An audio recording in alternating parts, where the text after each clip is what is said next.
तो आज की रेसिपी है गार्लिक चिली पिकल।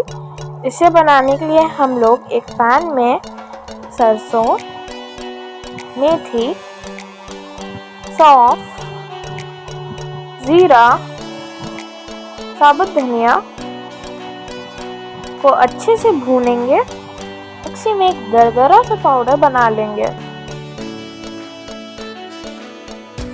फिर एक दूसरी कढ़ाई में तेल लेंगे और उसमें गार्लिक और ग्रीन चिली को फ्राई कर लेंगे।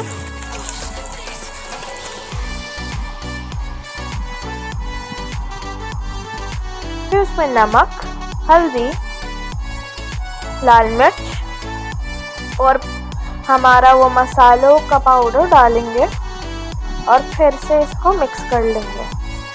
इसमें कलौंजी, हींग और काला नमक,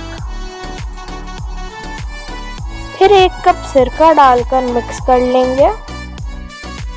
फिर गैस ऑफ करके ठंडा होने के लिए रख देंगे और फिर उसको एक जार में निकाल लेंगे।